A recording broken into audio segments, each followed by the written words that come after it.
Good morning, and welcome to a special edition of Who Am I? Special, the reason is I'm going to be playing golf here in just a couple of hours, and I don't have time to do a whole show.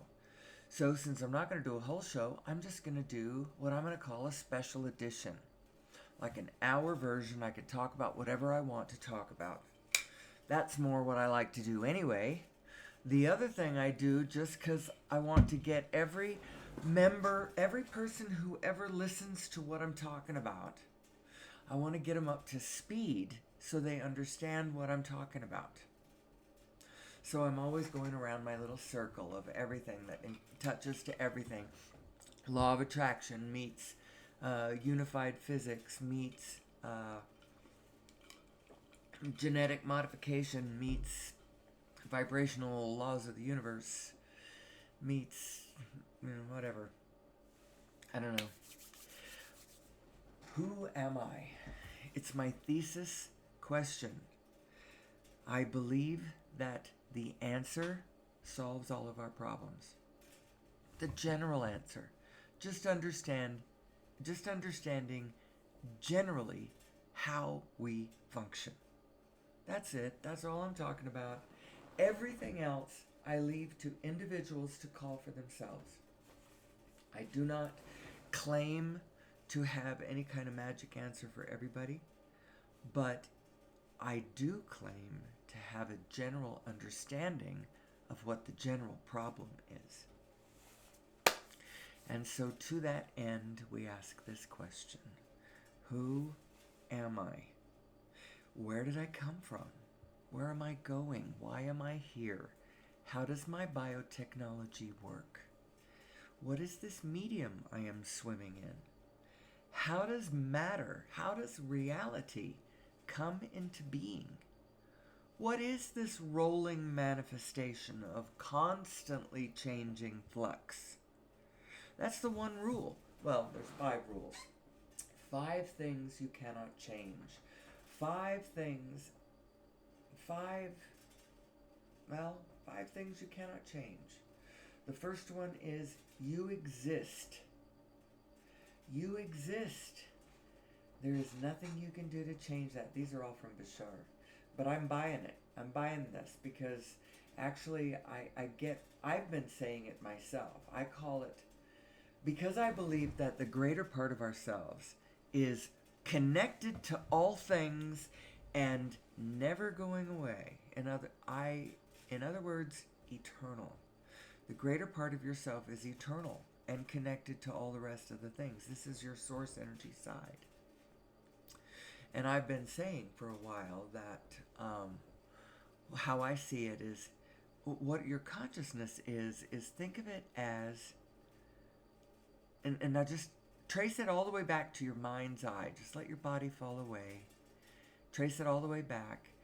And now what you're looking at is a permanent front row seat to the unfolding of life.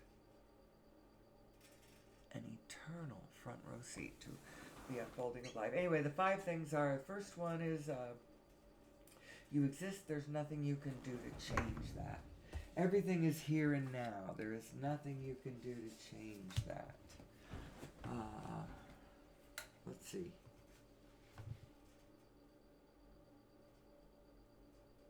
The one is all, and the all are one. There is nothing you can do to change that. What you put out is what you get back. There is nothing you can do to change that. And finally, everything changes except for the laws. There's nothing you can do to change that. So, in other words, the world of physicality, when you're addressing the world of unrolling physicality, that is always changing. That you can't stop that one from changing. You love that little house in the woods, and you want, and your little life, and you want it just to hold on to it. You can't. Everything changes except the laws. And so we're going to talk about the laws. I'm actually really excited about this show today because I don't have to talk about everything. If you want to hear me talk about everything, listen to yesterday's show. I only had one watcher yesterday, 10 from day before yesterday. So, whatever, take your pick. I got 100 episodes behind me. I have over 100 episodes, although 18 of them are not forward facing, so you have about 90 episodes that you can look at. Go back and look at one of those and see what the whole package picture is. I can talk today about whatever I want to talk about. If I want to talk about us getting off fossil fuels, I can. If I want to get all nerdy about the math and the physics about this, I can. Or, and this is the one I think I'm really going to do, I can get nerdy. There's another topic that I really enjoy, and that is the topic of aberrant psychology and cults. Cult leaders, the psychology of a cult leader, what that whole thing is. What that whole phenomenon, and we're going to get more and more and more and more of this, by the way. We're not going to get less. We're going to get more. Because people are starting to grab on to understandings, big, powerful understandings of us and the universe around us. Some people are starting to grasp onto this idea that we're really cool, and we're really powerful, and we're really important. And if you take that truth and combine it with some short-sighted misunderstandings about the nature of the reality unfolding machine we got going on here, you can, in pretty short order, get off the path, even with powerfully good intentions. What am I saying? What am I saying? I'm saying this is a truth that occult leaders or people who fall into cults, people who become involved in cults, they become excited about their ideas and involved in their missions or whatever. One of the reasons that happens, this is why how a cult leader is born, actually. He stumbles into some powerful truths about the nature of reality. And since we don't understand collectively what it means, you start taking individual delusional ideas about what you have found. What I'm saying is, you stumble into universal consciousness and then you think you're the only one there. And you don't understand that everyone is there. But they may not be there very often consciously. As a matter of fact, they're probably hardly ever, if ever, there consciously. But we have this. It's a collective thing in our consciousness. It's our overview. And we all have it. We all are so special. We all are powerful, meaningful. When that special person, when that autocrat comes across this information and then runs with it with total faith in themselves, they are not wrong in a way. They're wrong when they don't add it to the rest of the group properly, when they don't see the wholeness, the way that it combines, then they kind of get it wrong. But as far as them feeling their power, they're not wrong.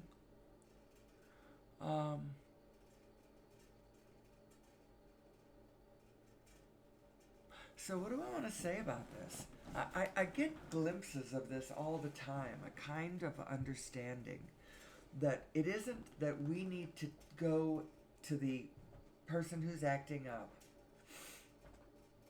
and shake them and say, you are way smaller than you are acting, young man.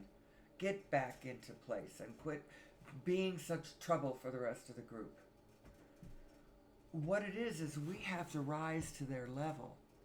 They know themselves to be big and important, and we need to know ourselves to be big and important too. And we can bring them into a larger fold where they don't have to get small to line back up, to quit being so destructive to the rest of the patterns of the field. We need to all understand how much bigger we are than we are giving ourselves credit for. So what do I really want to do with this morning's show? I'm going to give myself about an hour, which means I have about 50 more minutes. And what do I want to talk about? So many things to talk about. The circle of this information runs from, so what is the deal? Who am I? So what? Who am I in reference to source energy? Who am I and what is source energy? How is it bringing physical reality into being in a general way? I'm not in a laboratory, and I'm not a professional scientist, and that doesn't matter. We are also inclined to go to to deeply involve ourselves in our own specialties when I don't think the culmination of the whole is assured. I think that the systems that are running us at the top of the line have some issues in them that I want to see put back into alignment before I just go bury myself in my specific specialty. Now, that's just me. Everybody has to do them. You have to do you. And everybody isn't going to be inclined to do the same jobs, to focus on the same things, and that's as it should be. And so here I am focusing on what I'm focusing on. Now, I put it out as though everybody needs to understand this general information. And they do. But I'm talking about it from a very, very general place. And I'm only talking about a certain setup of our reality that it would be really, really helpful if all of us generally understood it, because then we wouldn't go wildly off the tracks in ways that do not serve us, or there are things that could serve us better,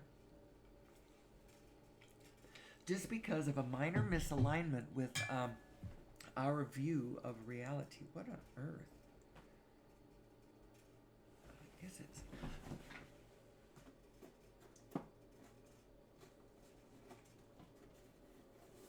Anyway.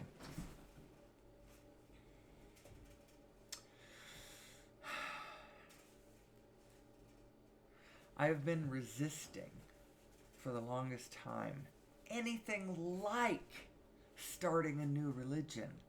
Man, I've been watching people do this for all of my life. I've been very fascinated with cults and the phenomenon of it, the psychological phenomenon of it. What the hell are these people doing?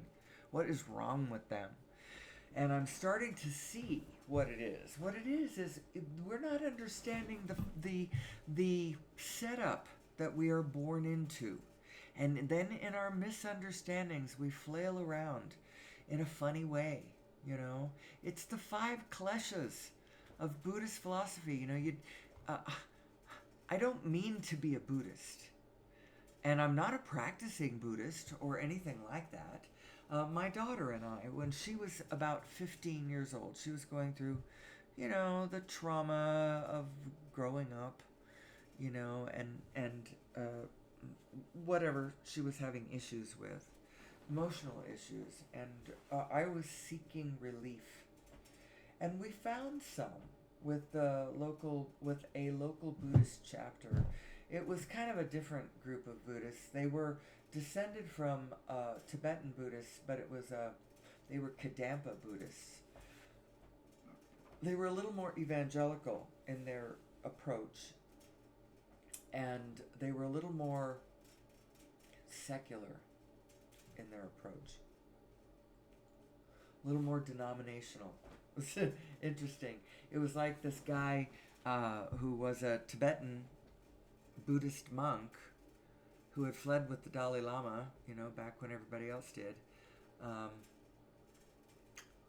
But he started his own version, and it seemed to be sort of slanted towards Christian white people.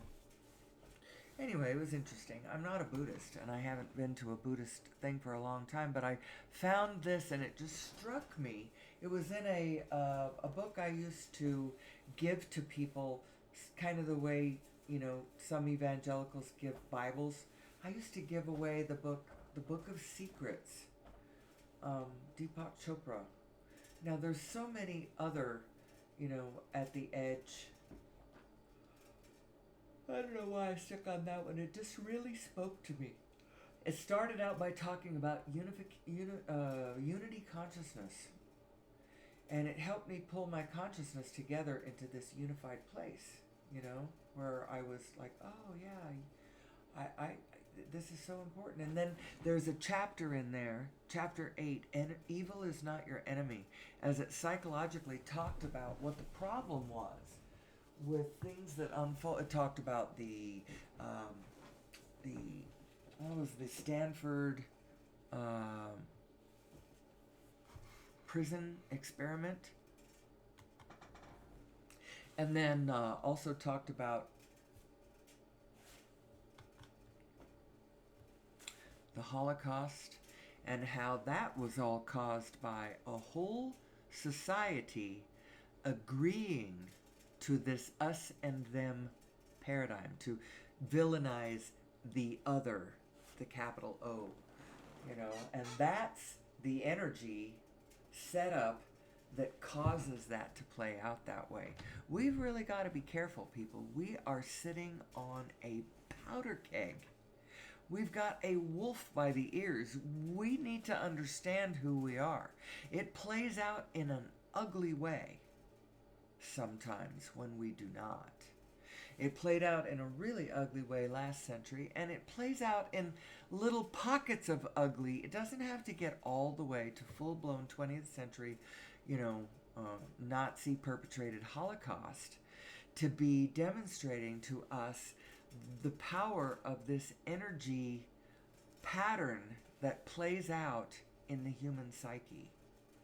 It's really important that we understand this. Paul Levy calls this phenomenon Wetiko. It's a field phenomenon of the quantum field. It's because we are not separate.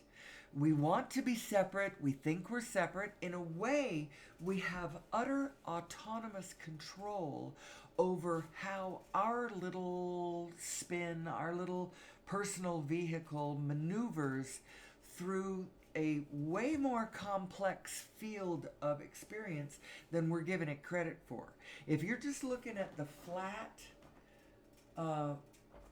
what appears to be the surface physicality of the rolling manifestation, i.e. reality, if that's all you're looking at, you might think that the landscape is flat and there's little that you can do with it. Oh, we just have that, oh, well, what are the choices?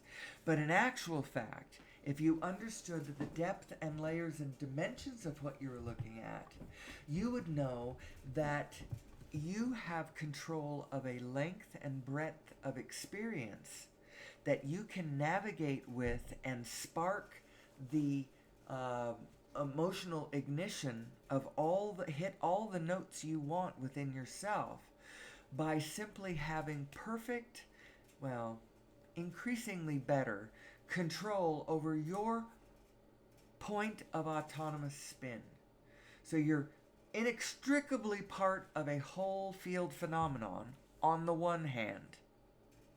But on the other hand, to navigate your own personal life, experience, and vehicle within this greater field, you have utter and absolute control over your rendezvous point, the way you navigate your vehicle through and you have control, you have the ability to bring forth from the landscape more and more and more if you would learn how to use your equipment. And every one of us could learn how to use our abundance creating powers for good, and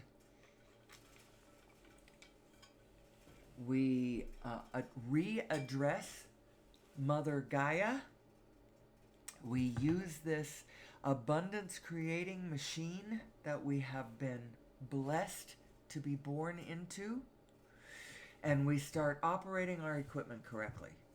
That's what I think. And we quit worrying about who's the culprits or who are the bad guys.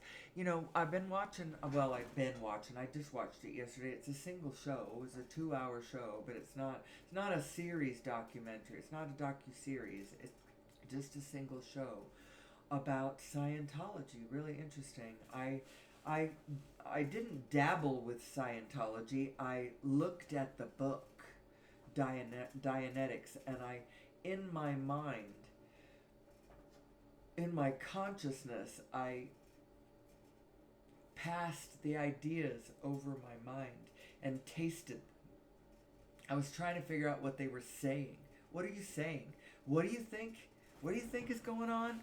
What do you think this? And I thought about it for a bit. For a minute, it seemed like I understood what the engrams are, you know, and it seemed kind of logical, kind of. But I never went in for there's some people that they are drawn to the systems. They're drawn to the action. They're drawn to the physicality. They want to throw themselves into this physical world. They want to act. And actually the Scientologists, part of what they're really excited about has to do with the field of action. But I'll tell you where I think they're getting it wrong. Because their action's great. Not a problem with action. Where they're getting it wrong is... now, John Travolta said something in it. He was absolutely correct about the object of the exercise being joy. And who else is talking about it in those terms? Most people are talking about it in terms of gloom and doom and sin and eternity and, you know, heaven and abstinence and I don't know. I'm not sure what lackful spirit I'm trying to put out there, but not the object of the exercise being joy. Joy is what you should be putting in the center of your focus, the center of that aperture of your focus. Joy should be in the center of it. It's what you're looking at. Well, how can I look at joy when I have nowhere near joy? Well, work yourself up the emotional scale. But the object of the exercise is joy. And it shouldn't be one of those things like, after thousands of years of, you know, struggle, I will finally attain enlightenment. And at that moment, I will find joy. And all the rest of the time, I'm slogging through that joy is the object of that shining hope. I put it in the center of that distant longing. You know, it can't be like that, because when you put it like that, then you make it never achievable. You set it up in a frame where what your expectation is that you'll never find it until someday at the end of all time. Enlightenment, joy. No, what it is joy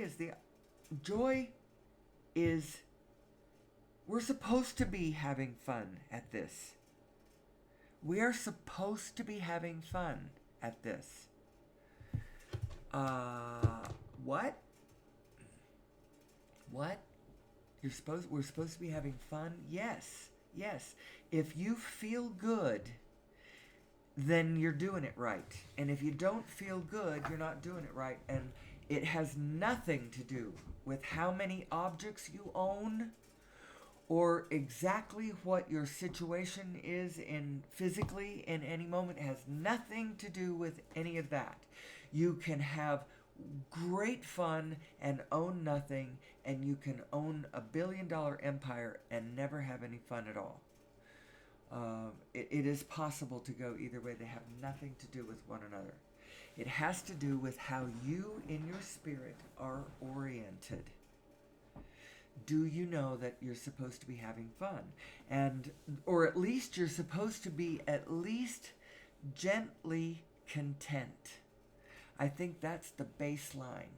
The baseline that at the bottom of the scale, you're supposed to be at least content. Are you? Are you content? Now, we are driving vehicles of amazing and powerful capabilities. Now, sometimes you see people who have broken out of the ordinary mold. And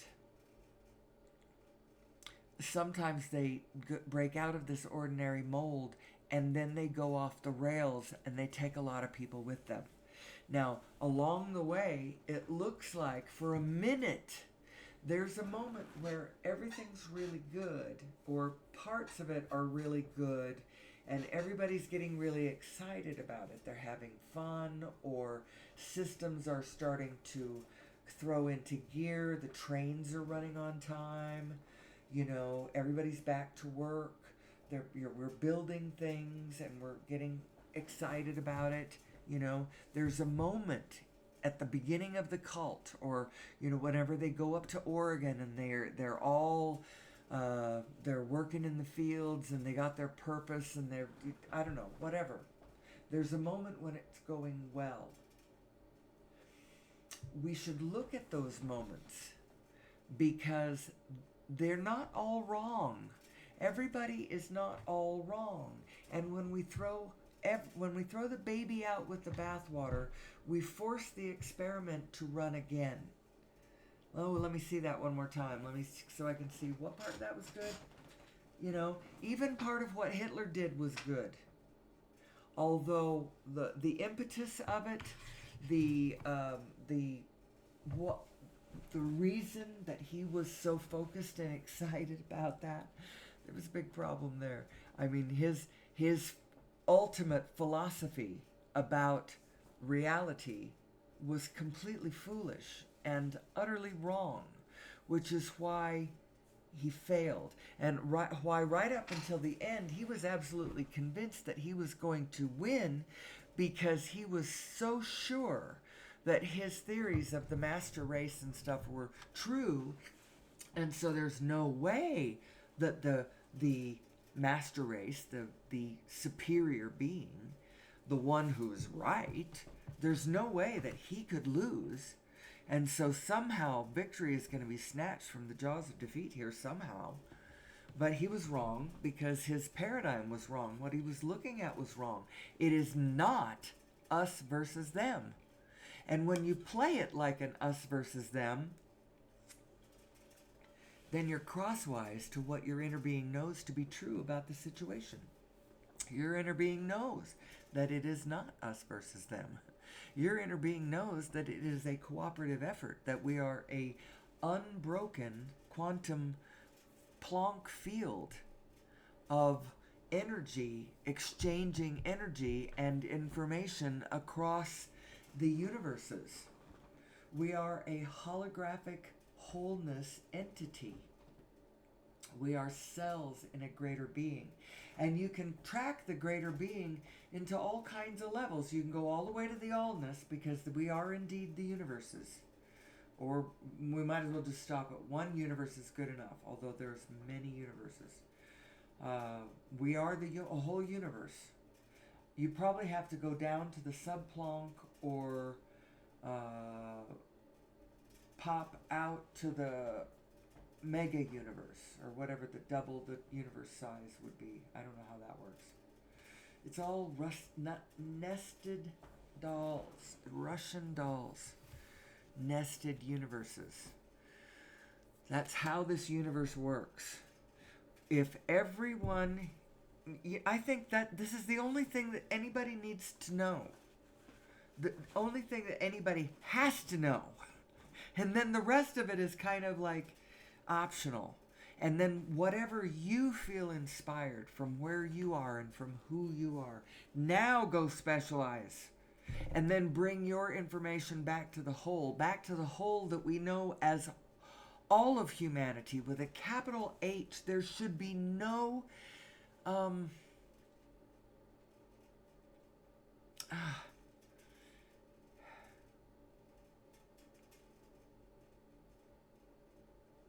Let me think about that for a minute. I just almost said something, and I'm not absolutely sure that that's completely clearly true all the time, and so I don't want to say it and be misconstrued. But who am I? This is a really good question. Where did we come from? I think we were genetically modified, which implies that some 200,000 years ago there was contact on this planet from an extraterrestrial. I actually think there was contact a lot longer than that. But that point, if we were genetically modified, then that proves that in that moment we had extraterrestrial contact. I think that a lot of structures on the planet, pyramids and such, some really spectacular architecture in the sense of the size and precision of the stones involved, and how they would have been moved from where they came from to where they ended up. All pretty. It implies stuff that I wish that our. I hate feeling split this way. We have our conventional selves, our mainstream selves, our mainstream science with its natural history museums and its textbooks and its classrooms teaching X, Y, and Z in the universities, right? That's our conventional self. And then we have this other self, sort of an outlier. I was about to say outlaw. Not really, but it's more of a it's the side that actually agrees with me more. I tend to follow the unconventional one, the unconventional side. I am not completely trusting of the mainstream side. I don't trust it because I don't believe that all of the things that we go off into the field and study our brains and hearts about and are so interested in, and then we pass our information up the line. I'm not all that happy with the system up the line that we're passing it to, and so I'm distrustful of that, and so I tend to be part of the outlaws section, although I'm not illegal, so I want to. It's more of the rebellious side. It's not.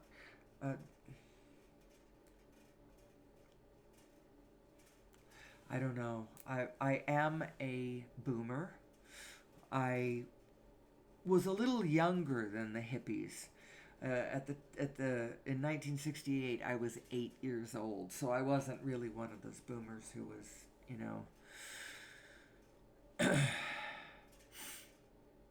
hanging out at Haight-Ashbury or Woodstock or anything like that.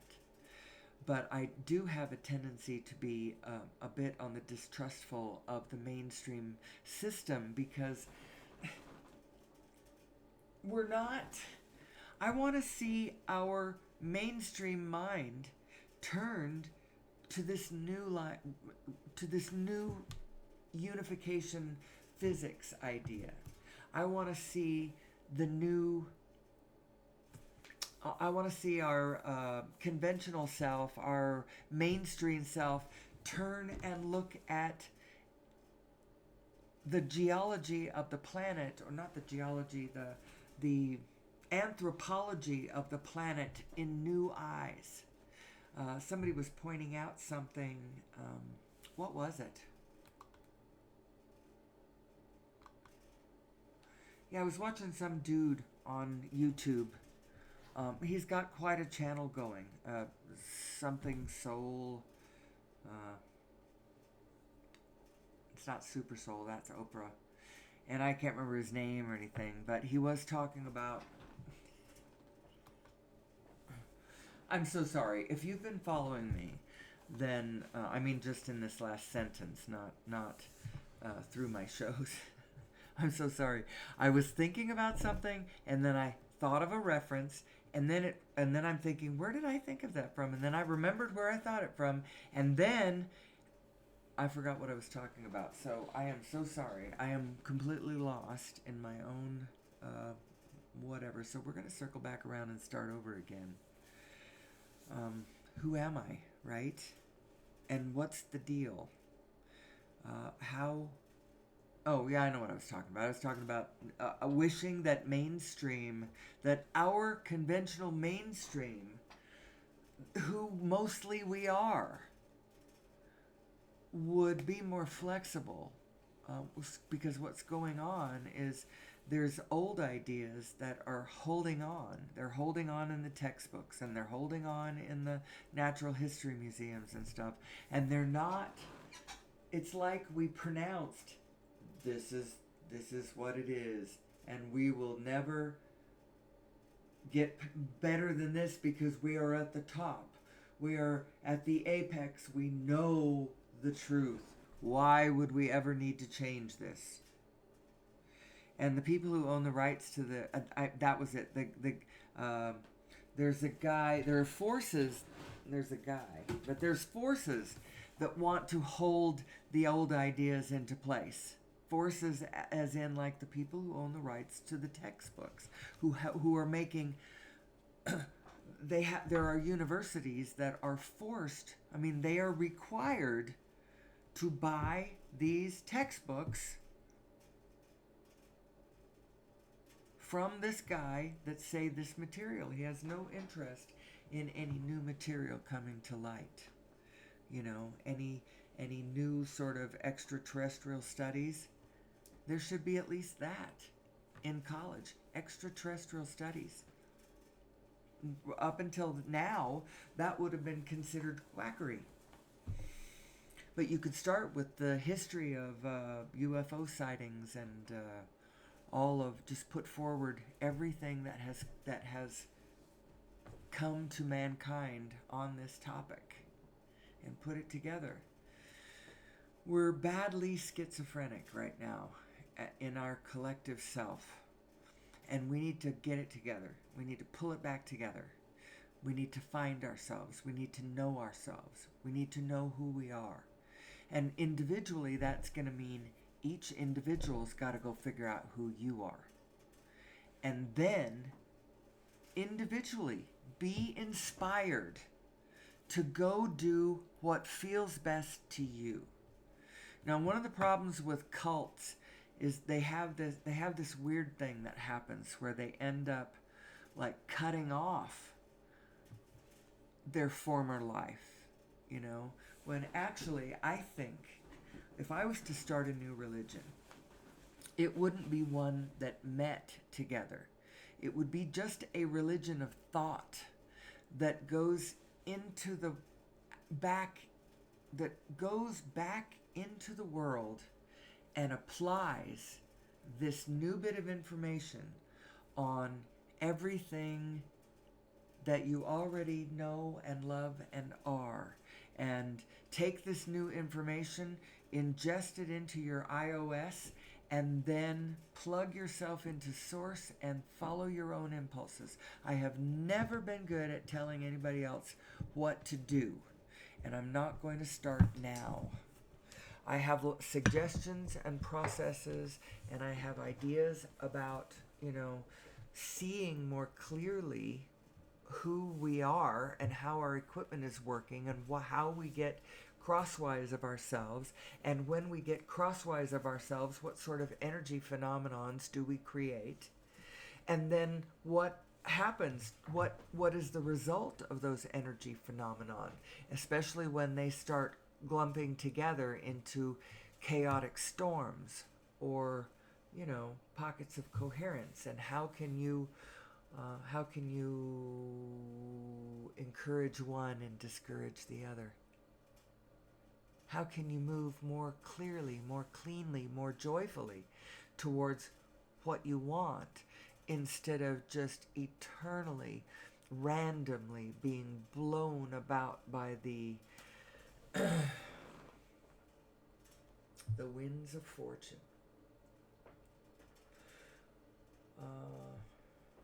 So who am I? That's a good question, isn't it? Who am I? And how does my biotechnology work? So which question am I going to answer? Who am I, or how does my biotechnology work? Let's go to this one. I like this one. this is a tried and true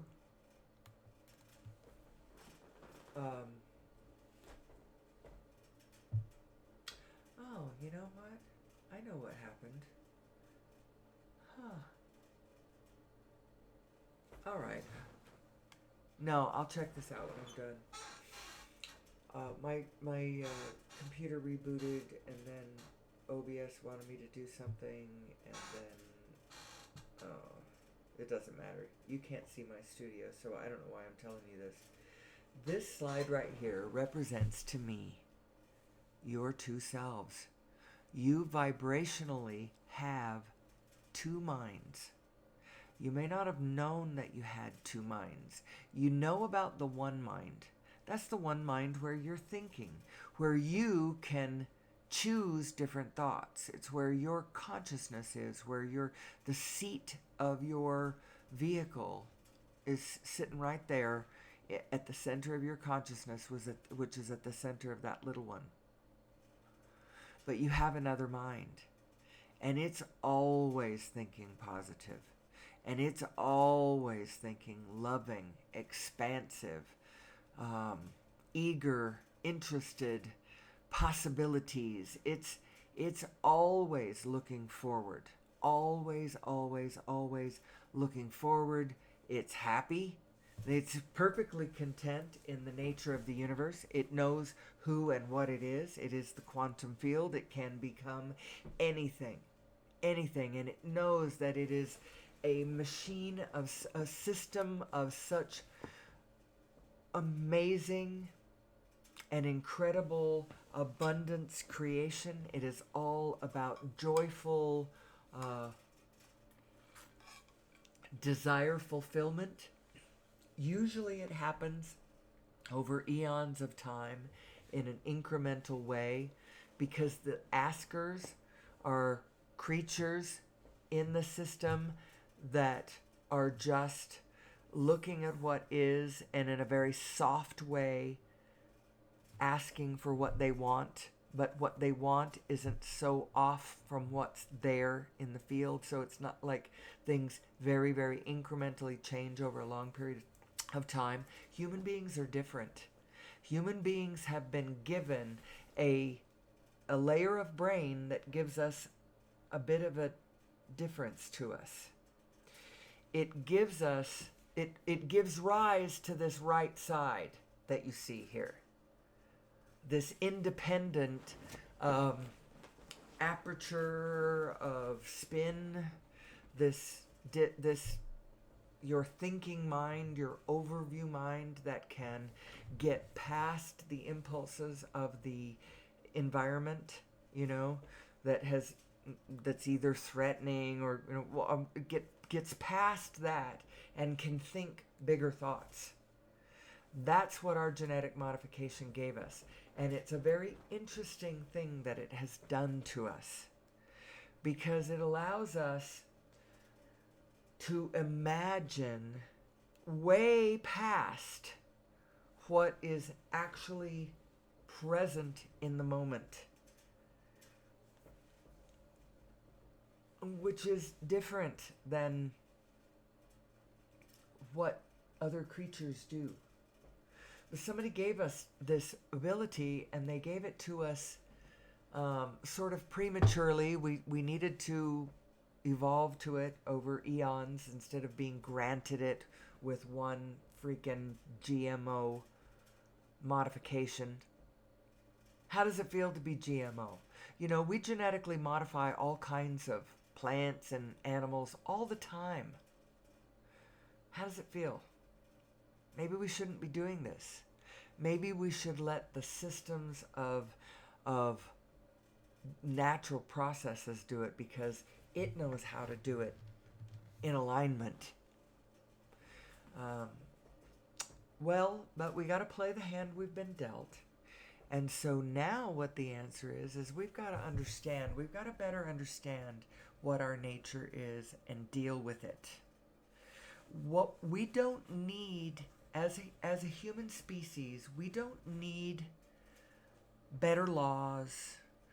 We don't need stricter justice systems. We don't need a tougher on crime sheriff.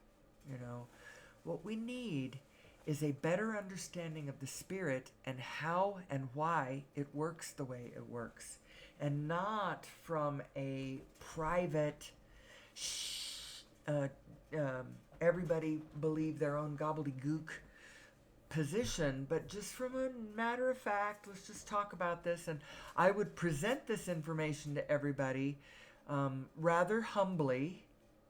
And then you have to convince people. You cannot force people, even though I know that this is the way it is.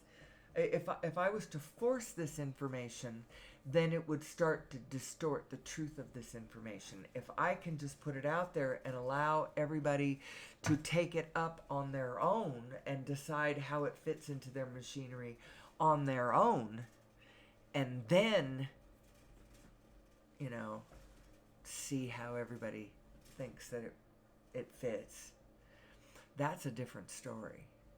So once you force something, now you're in slippery slope territory. That's the problem. It's not the information itself, it's the force of the information that's the problem. So let's say for instance that you think that vaccines are a good idea. On the one hand, you might be right. On the other hand, if people are not allowed to question whether they're okay or not, then the slippery slope to them being okay today but they're not okay tomorrow is well underway. So say if they are a good idea, then you better figure out how to convince everybody to do it. You have to, your onus is to convince them. You are not allowed to force them. Not allowed to force them, not allowed to force them, not allowed to force them. And you know what? I would stand on that all day long and not have a problem with it. I think that the reason that a lot of people are objecting to things is because we've gotten out of alignment and we can't trust our systems. If we would get back into alignment, then I would totally trust the vaccines. But I don't trust intentions because we don't understand the power of intentions. We should have systems that analyze and help us to understand our intentions before we ever start a business, so that we know from the get-go whether it's going to succeed or not. Now, you know the old adage, the road to hell is paved with good intentions. True, but if you pull it back to every thought, then you'll get a clear answer. If you roll it into a great big thing,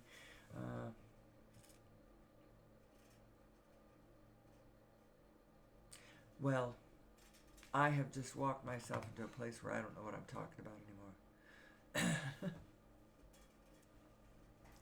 Large, grand pronouncements about wide swaths of things, and then you say, well, that doesn't work, and it's because it's every moment, every moment, every moment, every moment.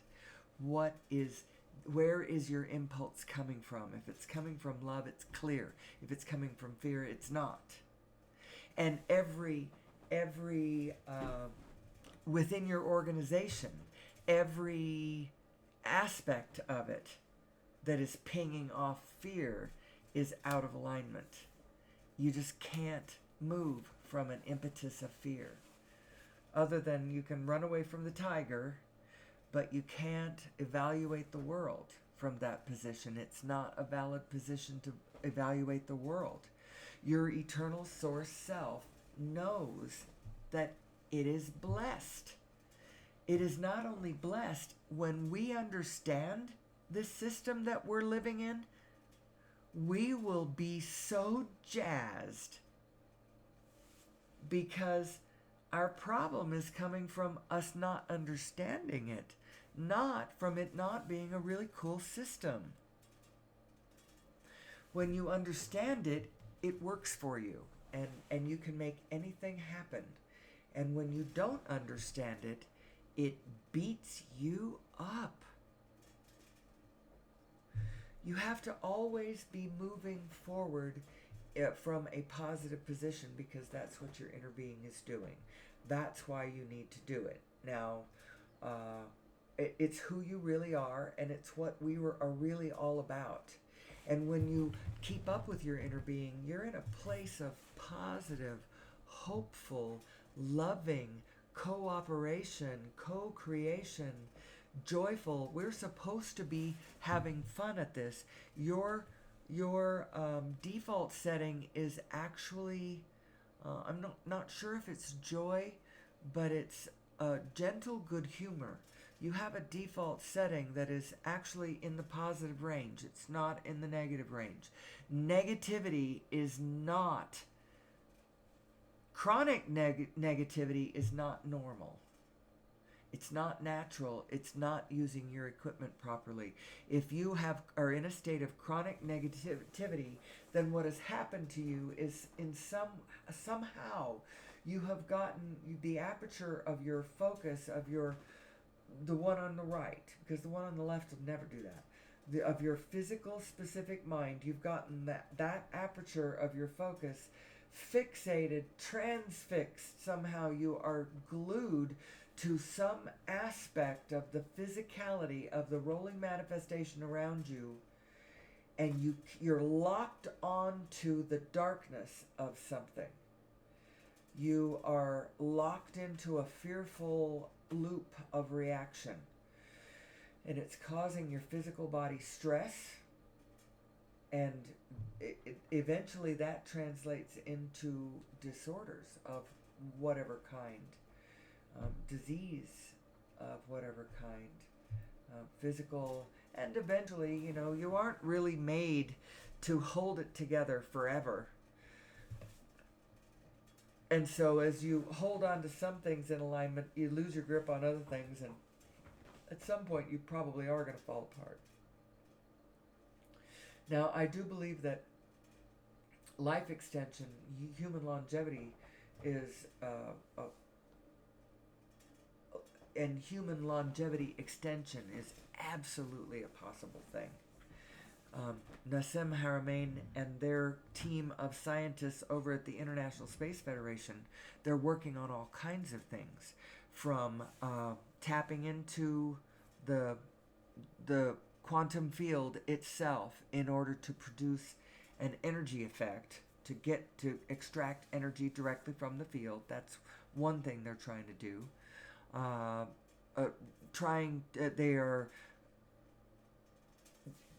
They are extending the coherence factor of cells in laboratory conditions. They can keep those cells alive forever. Those cells do not get old and die. You can keep the coherence of them, of their functions, in order. Now, eventually, could we ever do that with human beings? Possibly. It's not going to be for the few, for the privileged few, in a strata caste system of, orders at the very top who completely understand, and orders at the bottom who clean the toilets and don't understand anything and are the servants and the whatever. It's not going to work like that. When we really understand who we are, we're going to understand how valuable, how special, how important, how magical each and every individual being is. And how it's like in the land of Xanth, every one of the people in the land of Xanth all have a magical power. Each has a different one. There's one named Ivy who has sorceress level power. She can make plants grow, like zap them, boom, and they grow. And there's another guy called Murphy. His name is Murphy, and his magical power is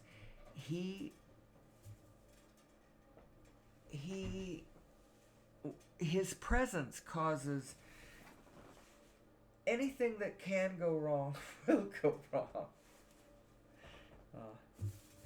The very first book, the story is about Bink, and he thinks he has no power. He's an exception. He has no magical power. And the first book is The Spell for Chameleon, and Bink finds that he actually does have a magical power, but it's not obvious at all. His magical power is that he is not affected by the magical powers of others. Their magic doesn't work on him, so they can't cast spells on him, and they can't affect him in a negative way. And so that actually turns out to be a wizard level power. Isn't that interesting? We are all very important to this equation. Your neighbor is your unknown self made visible. At some point, we're going to realize that we are all one being, that there is only one of us here.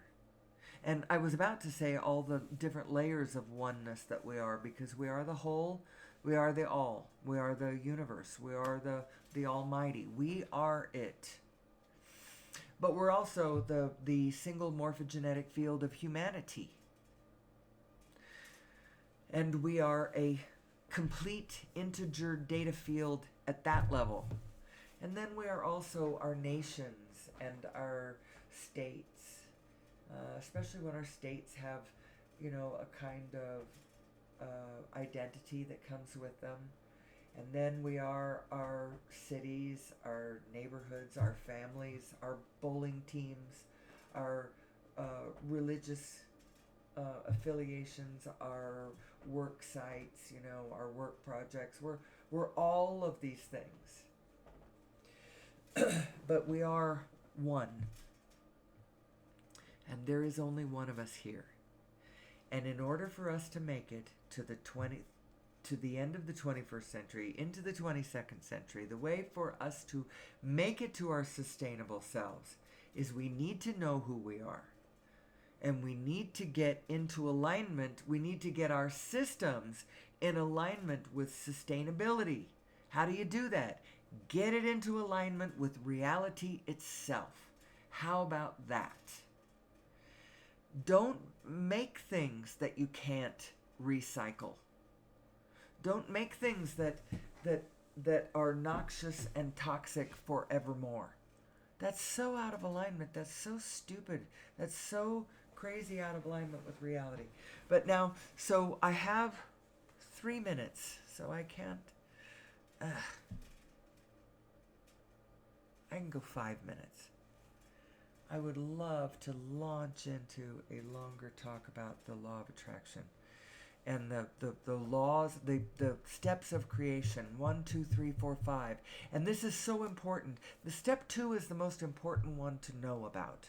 Step 1, life causes you to ask. Your being in your physical body causes you to ask for more. Pain causes you to ask for comfort. Hunger causes you to ask for food. No shelter causes you to ask for a nice, comfortable place to be. Lack causes you to ask for more. It's just natural. It's just natural.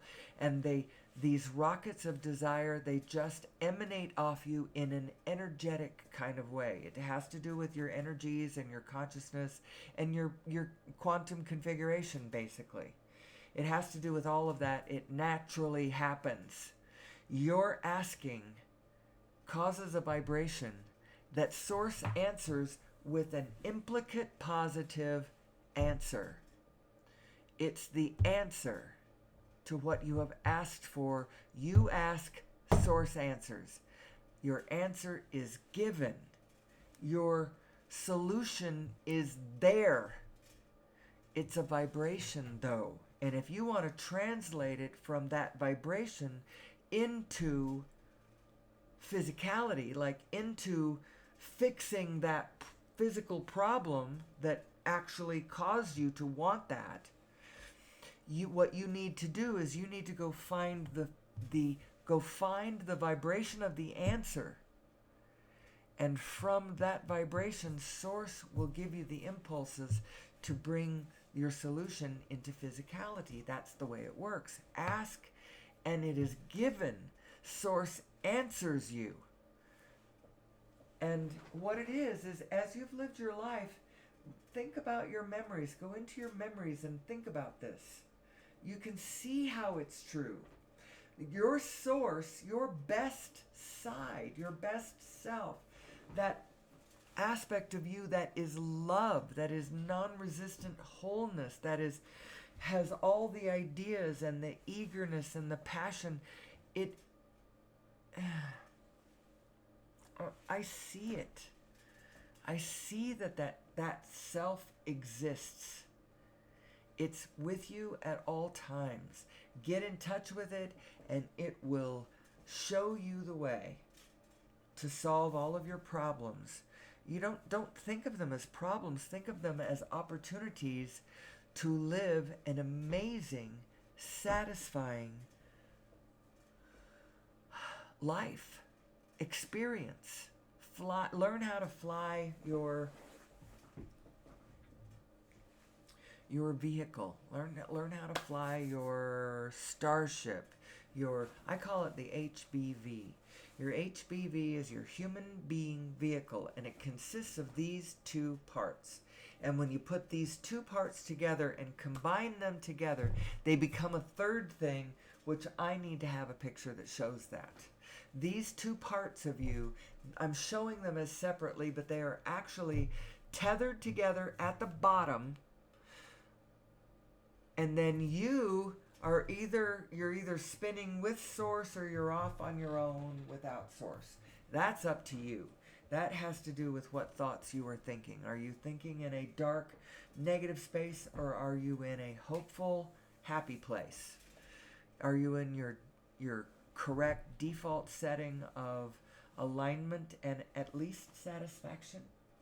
Or are you banging around in negativity? And if you are, then please join me tomorrow, because I'll be back with another episode, and I'm going to jump right into this. I love this topic. I love this topic. I love this topic. It is going to make us better people. I know it is. And everybody's working on this. I got all these ideas from other people. I'm just putting them together under one umbrella. That's all. That's all. All of these things are all in process everywhere. I didn't come up with this idea of steps 1, 2, 3, 4, 5. Step 1, you ask. Step 2, source answers. Step 3, get into the receiving mode of source so you can hear the freaking answer that source became the second you asked for that more. Have faith. Look forward. Lean forward. Feel forward. Care how you feel. Care about how you feel, and learn how to lean towards feeling better. Your thinking will be more accurate when your brain and your heart are in alignment with one another. It really will. I have shown almost no slides today. That's fine. It's a special edition. It's only an hour long. I've passed my hour, so I should probably stop. We're going to be leaving to play golf here in another 20 minutes or so. And I'll be back tomorrow.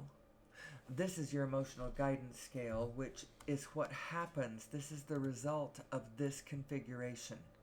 Depending on how your specific thoughts, the ones you can control, how are those thoughts lining up in vibrational resonance or non-resonance? Because you don't have to be thinking the same thoughts, but you need to be in the same field of resonance. If you're anywhere in the field of resonance with your inner being, then you're being guided by, and now you can pick, the ideas are yours. I mean, it's a group effort here.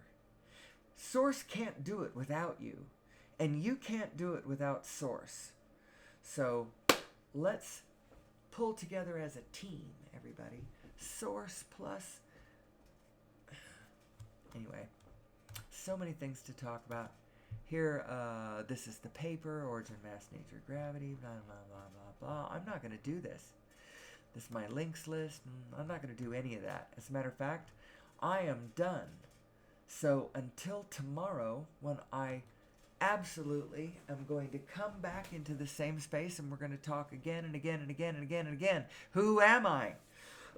Where did I come from? Where am I going? How did I get here? What is the object of the exercise? I'll tell you what I think the object of the exercise is. The object of the exercise is to take all the information that we know about who we are, where we've been, what we've done, how it works, history, psychology, all of the things that we know about all of the sciences, put it all together and figure out how to create a sustainable system.